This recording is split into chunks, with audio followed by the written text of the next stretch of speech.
Hello and welcome to Celebrate Southern Africa. My name is Dawn Denton, and today I have, as you can see, a book. I'm talking to a book.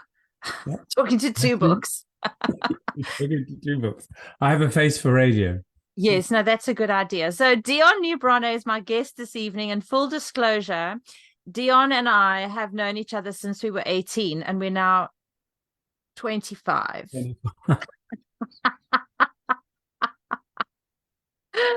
And Deon has written a couple of books. Well, he's written Three. three books already. I'm on my fourth. So he's busy writing his fourth. And so I thought today would be a really good opportunity for him to share about his most recent book, which I know that so many of you who have children, work with children, or know children would really benefit from, because it is got an amazing message that I think would be brilliant. So Deon, we can see the book. Let's start off with tell us a bit about you've written a couple of genres. Your first one was autobiographical in a way, and then tell us about what was your second book. Smart storytelling, the craft of public speaking, but that was for big people. What do you call them? Adults. That's right. So your second genre was that. So now you've gone into a third genre. What I find interesting is that you've written in so many different genres. What was the difficulty really in transferring your skills from one genre to another? That I think the difficulty.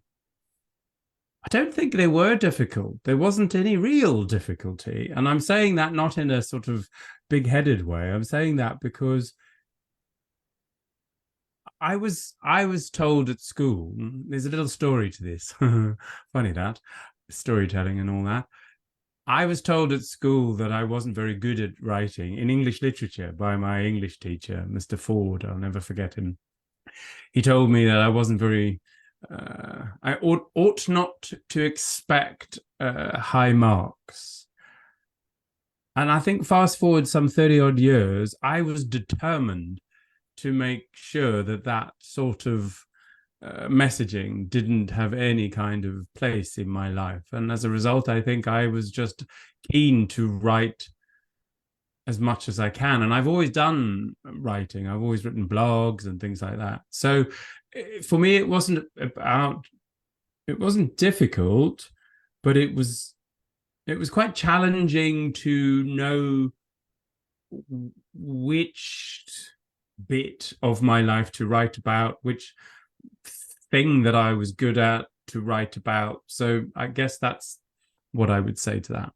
And I think also when you write for children, you have to think about ways that you can not simplify the message, because that's not the point. And you know, you don't want to simplify anything, because your message is really a strong message, but just to make it more relatable, I suppose is the word, for younger minds and younger learners.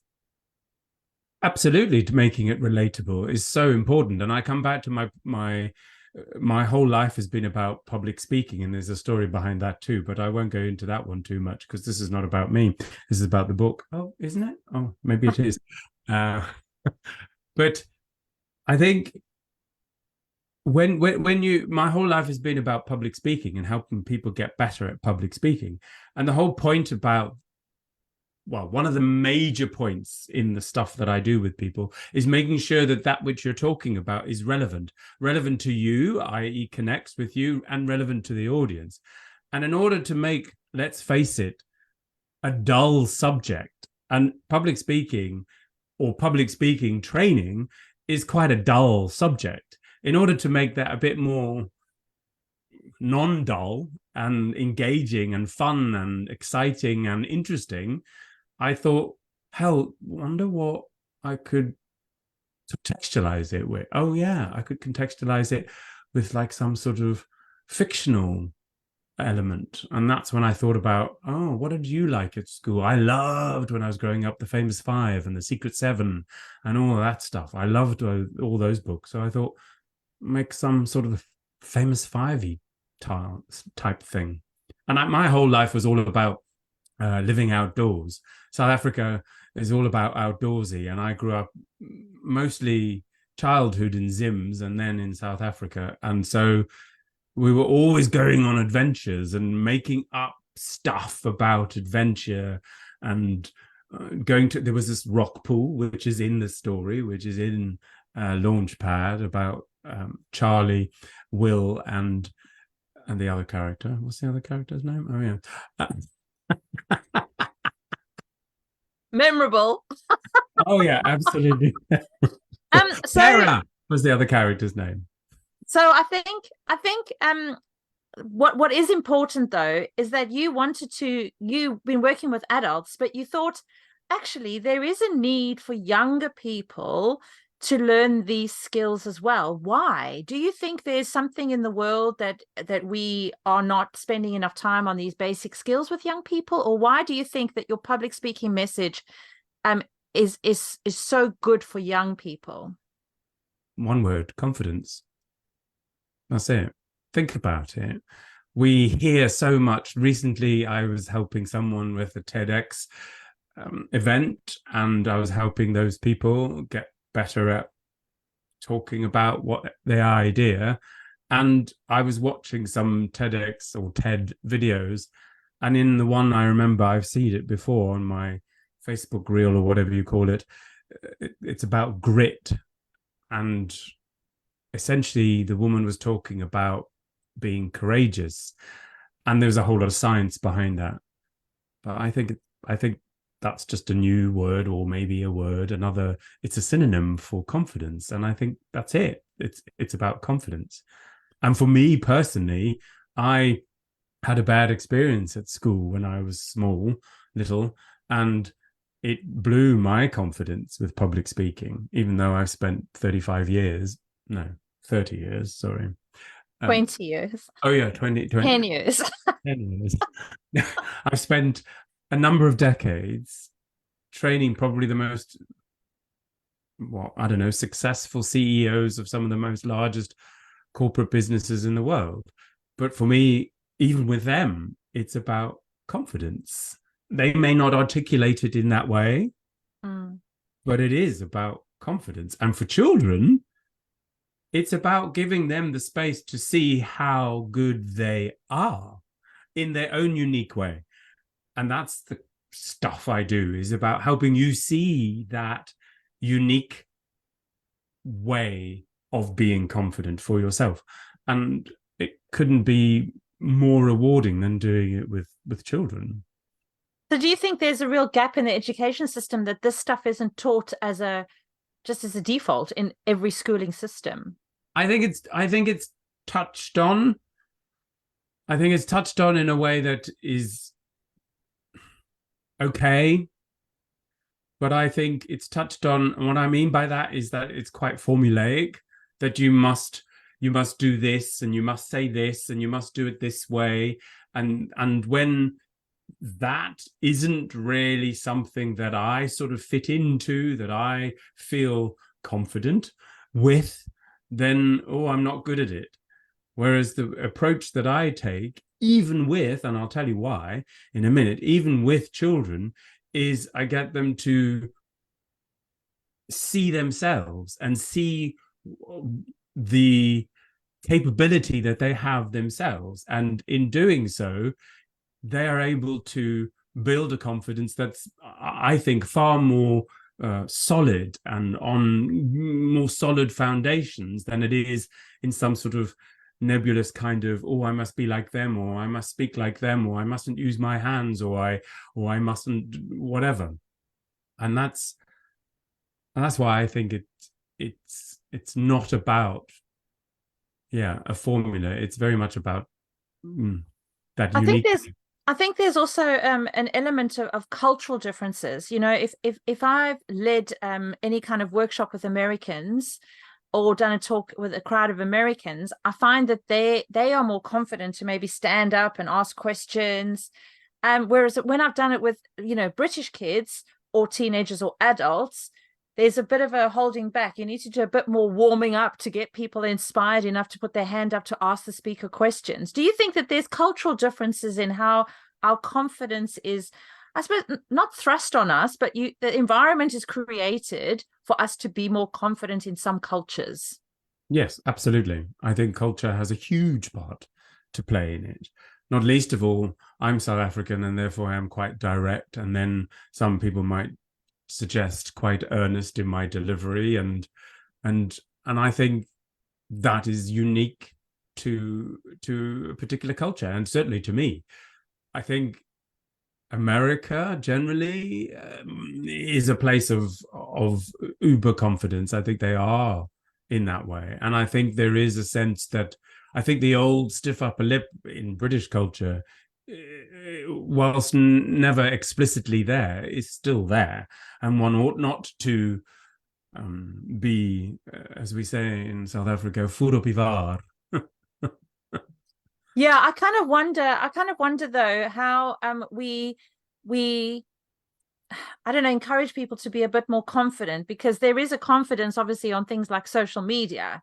But, you know, to have the strength and the courage to say, well, my message is important enough for me to stand up and tell people, that's a big deal for most people on this planet, isn't it?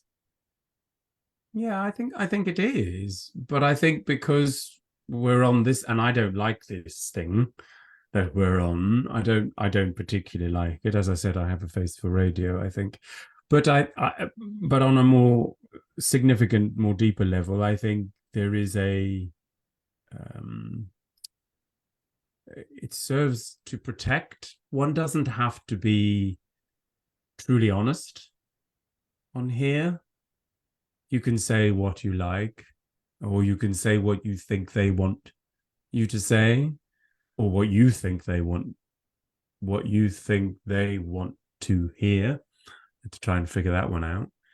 And I think that has a negative impact on this word that I think we use a lot, authenticity. I think we try and portray an image of who we are and what we are. And I'm not suggesting we don't all do this. We do this in various circumstances and to various degrees. But I think online, there's a particular image we portray, and I don't think it's about authenticity. And as a result, therefore, I think it fuels that dynamic that you refer to. Yeah. So basically you took the whole message that you deliver, and you in workshops and on retreats and you teach in general, you and your storytelling book, and you've decided to just put that into children's language, into a children's story, to share the same message. Is that pretty much what your book is about? That's it. And so Okay. coming back to your point about whether it's a challenge to write in different genres, in this regard, I had already written the book essentially, because I had written a previous book for senior executives and adults in business. And what I took from that, there are certain core elements in that book that are the fundamentals, let's say.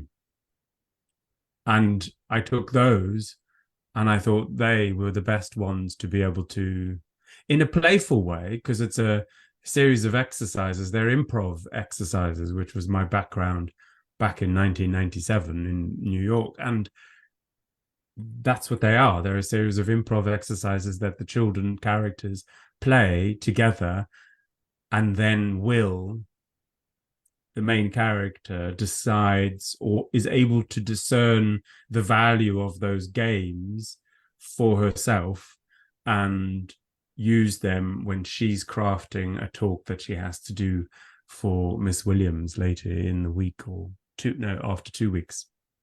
The action takes place over 2 weeks. So now the exciting part is, so you've written the book, which is great in itself, and it's a lovely collaborative family experience, because if you've got a couple of, it's actually quite nice to sit down with parents and work through the book. And so it's a nice way to bring the family together, really, to do the exercises and celebrate the story and have discussions. But ultimately, it's formed the foundation of your next exciting chapter using this book. So tell me a bit about that.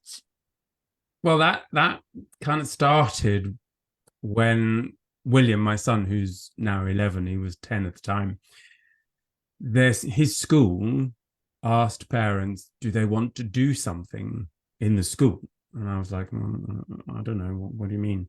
do you want to come? And essentially what they were asking was, do you want to come and do something for the children? And some parents came and read books, some parents came and talked about the work that they do and all that sort of stuff. And I thought to myself, well, what am I going to do? And I thought, well, okay, I'll run a public speaking workshop maybe. So that's what I did. And I ran the workshop, which is, and did the games, which are now in the book, with them. So it was a workshop filled with games, improv games, which, by the way, children just take to like a duck to water. We adults have issues with playing games. And I thought to myself, oh, this is really good. And it was really great fun to do it. And I thought, well, why not set up a not-for-profit, establish a board so that it can help me from a business perspective, and take the workshops, not delivered by me, because, you know, being 25 is too old. You need somebody much younger to deliver the workshop. So my plan is to recruit some people and train them to deliver the workshops across the country. That's what I'm going to do with it, because I think it's important. It's for the very reason we talked about, that confidence thing. It's the building the confidence foundation. Yeah. And so the book then goes nicely with it. So the children do they receive the book before the workshop and they get to read the story, or how does it work? So if you decide to commission You Rocket workshops, they're called Launchpad workshops, hence the title of the book, Launchpad, Skyrocketing, the Triumphant Trio's Public Speaking Adventures. If you decide to bring the workshops into the schools, then I send the books to the kids, and I encourage the English teacher or the drama teacher, whoever, to get the children to start reading the book as a reader in class, get them to start digesting it. And then the workshops themselves, or the workshop itself, uses the book to bring to life. So what I've done is I've got kids, and children are very keen to stand up and read in class, read a snippet from the book related to the exercise or the game that I'm going to do. They read a bit of it, hear Will and Sarah and Charlie's interpretation of it, and then playing it. And then we get to do the exercise or the game. And then we unpick that exercise. So a series of questions with them. So what did you notice? What happened in the exercise? What did you do? How were you being in the game? What do you think that is? And we get them to literally, and let me tell you, they are so spot on when it comes to noticing what they are doing and experiencing. Far more present than, let's say, the adult population. Yeah. And also they haven't had the issues that we've had, you know, growing up and thinking about that and what if this and what if that. So actually they're a blank canvas in a way to start developing those skills from a really early age. Yeah, they are sort of a sort of blank canvas, but they're curious and open to learning things. They're keen to explore what it is that we're talking about or playing with. And that is more significant, I believe, than the blank canvas point. I think it's that openness to try something else. And it's not even, and that is quite an intellectual interpretation of what they experience. They don't even do that. It is just what they do. They are just in that moment. And that's why I think it is a huge opportunity to cultivate, in a way, to build this confidence thing that I think I was going to say that is sort of completely different to academic confidence and achievement, but it's useful for both. Because if I feel good about me and how I am and how I'm showing up and how I choose to be, and I notice even at that age that I'm able to do that, make those choices, that has to have an effect on academic confidence and academic achievement. So, yeah. Yeah, absolutely. When you got confidence in one area of your life, it tends to be easier to adapt it to another, which is, yeah. I mean, Mm. I think about all the kids at school that were really good sports men and women and girls and boys, and they tended to be the head boys or the head girl, or they were the cheerleaders, or I think that the sport gave them a confidence in other aspects of their life. And I think maybe this confidence will give them the confidence, the tools to maybe say, well, I'm brave enough to maybe try for the tennis team, or maybe I'm going to be braver to stand up and read in the RE lesson, you know, or volunteer to say a prayer at assembly or something.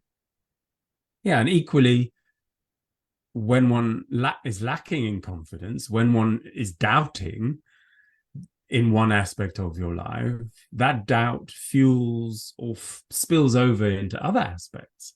So it's, yeah, I totally agree with you. Oh, well, that's handy. It's That's handy it to is. It's disagree. useful. It's useful not to disagree on So certain you things. did say earlier on that you were working on another book. What are you working on? Hmm. Well, originally it was about communication. It's about, but it's become more than that. I think it's about how reality fuels our being, how our doing, and how I believe when we take action, we are living, we are being. That doesn't mean that that action has to be, oh, do the list, constant, keep going. It's not about that, because silence and pausing, and for me, meditation is part of that action. But I think what we tend to do is get caught up in that doing, that sort of manic doing, and we are unable to see reality for what it is. And that includes the moments that are, well, Buddhists call it suffering, the moments that are the bad stuff. It includes the bad stuff. So it's about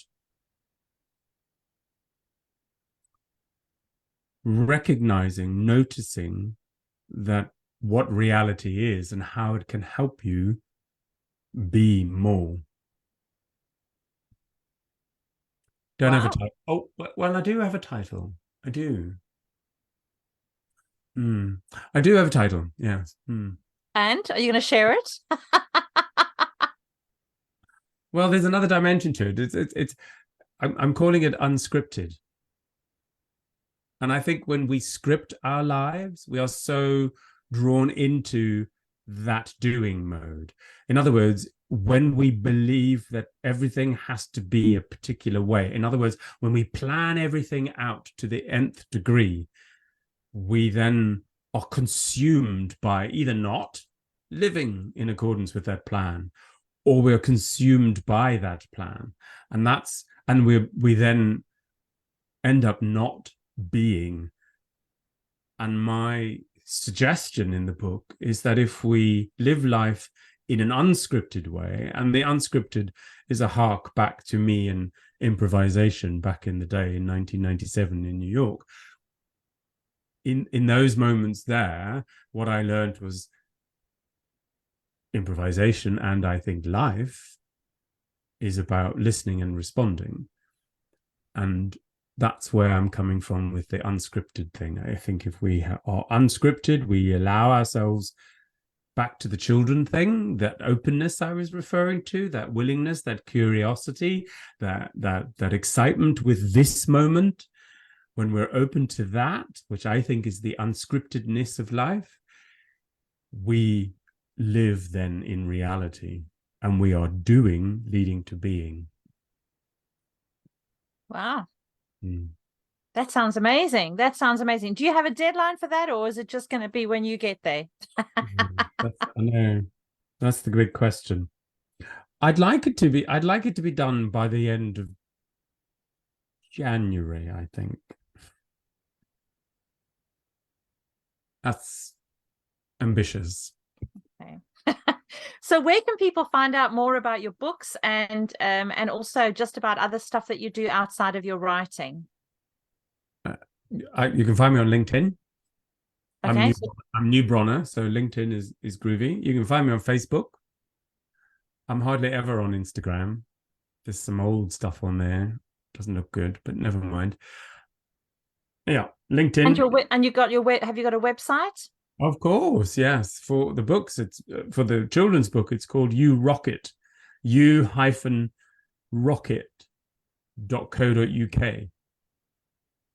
Brilliant. And that's rocket as in the thing that goes in the sky, As not in the just... rocket, yes. Okay, lovely. That's what that image is. It's actually a lovely image made by somebody, very creative artist, and it's a rocket. Yeah. Fantastic. Okay, so we can find Deon on deonnewbronner.com and on LinkedIn, just Newbronner, and then on Facebook. And yeah, that would be, and your books are on Amazon, yeah? Oh, yes. Okay, great. So you can find Deon's books on Amazon. And yeah, thank you so much for sharing that. I always love speaking to you because I always take a nugget away from our conversation, something I can think about. And I know you were talking about the lists and stuff, and you know how I love my lists. So I will have a look at that. I can't promise I'm going to let them go, but But it's not about letting the list go, you see. The first step to recovery is accepting you have a problem. Deon, thank you so much for sharing and chatting today. And I look forward to chatting to you about your next book when that comes out. We do that. 2024. We'll do that. Okay. Chat soon. Bye-bye. Bye.